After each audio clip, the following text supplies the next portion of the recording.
मध्ये जे सकाळपासून किंवा कालपासून जाणवते त्यामध्ये राजकीय लोकांबद्दल दहशत लोकांना जास्त वाटते, हे फार वाईट आहे. पत्रकार परिषदेमध्ये इथले सगळे मुद्दे सांगत असताना मी अजून एक मुद्दा अधोरेखित केला पाहिजे.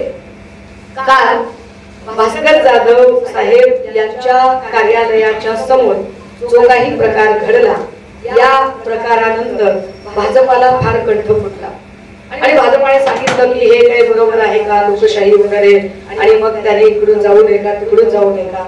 ज्या भाजपाला आता लोकशाहीचा इतका कंठ फुटत आहे त्या भाजपाला तेव्हा काय झालं होतं, जेव्हा पत्रकार निखिल वागलेंवर हल्ले झाले होते. पत्रकार निखिल वागले, असीम सरोदे, विश्वंभर चौधरी या तिघांनीही आधी एक दिवस आधी भाजप पदाधिकारी धीरज घाटेच्या विरोधात पत्र लिहिलं होतं, पोलीस प्रोटेक्शन मागितलं होतं. पोलिसांनी ना निखिल वागलेंना प्रोटेक्शन दिलं, ना धीरज घाटेवर प्रिकॉशनरी ऍक्शन म्हणून त्याच्यावरती काही प्रतिबंधात्मक कारवाई केली. म्हणजे ठरवून भाजपवाल्यांनी त्यांना मोकाट सोडून दिलं. मला आश्चर्य वाटतं की या सगळ्यांवर गृहमंत्री म्हणून देवेंद्रजींची प्रतिक्रिया जेव्हा वागले प्रकरणावर विचारली तेव्हा ते सांगत होते की कुणीही जरा बोलताना संयम राखला पाहिजे, ही पद्धत नाहीये आणि अशा पद्धतीने त्यांनी व्यक्त होऊ नये.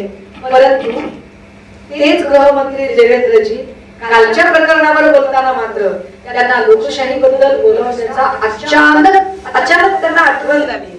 हे फार विशेष आहे.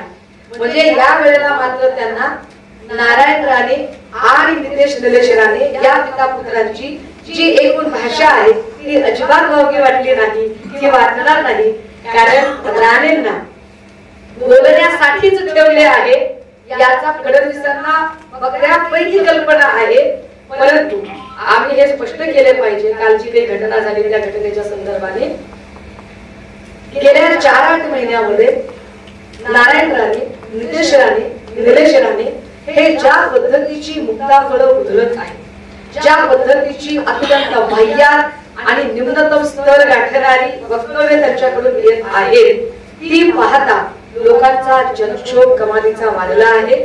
विशेषतः गेल्या 4-5 दिवसांपूर्वी त्यांनी मराठा समुदायाबद्दल केलेले वक्तव्य आणि मराठा आंदोलकांबद्दल केलेले वक्तव्य हे अत्यंत दुर्दैवी आहे, लोकांच्या भावना संतप्त प्रक्षुब्ध करणारी आहे.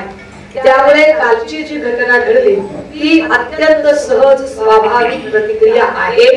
राणे पिता पुत्रांनी जर आपल्या भाषेला आवर घातला नाही तर काल चिपळूण गुहागर मध्ये जी घटना घडली ही घटना महाराष्ट्रातल्या कुठल्याही शहरात जिल्ह्यात घडू शकते याची राणे पिता पुत्रांनी आणि त्यांचा रिमोट ज्या भाजपाई नेते फडणवीस साहेबांच्या हातात आहे यांनीही लक्षात घ्यावं की आपल्यामुळे सामाजिक सौहार्द बिघडणार नाही.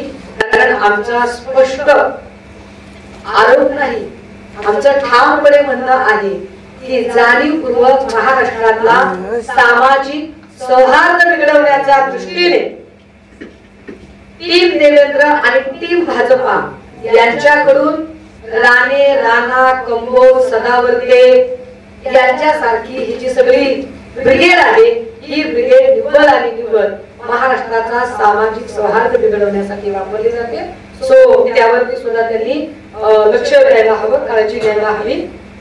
काही अजून काही एक प्रश्न काल विचारला जात होता, त्याचं उत्तर एकत्रितपणे सगळ्यांना द्यायला हवं की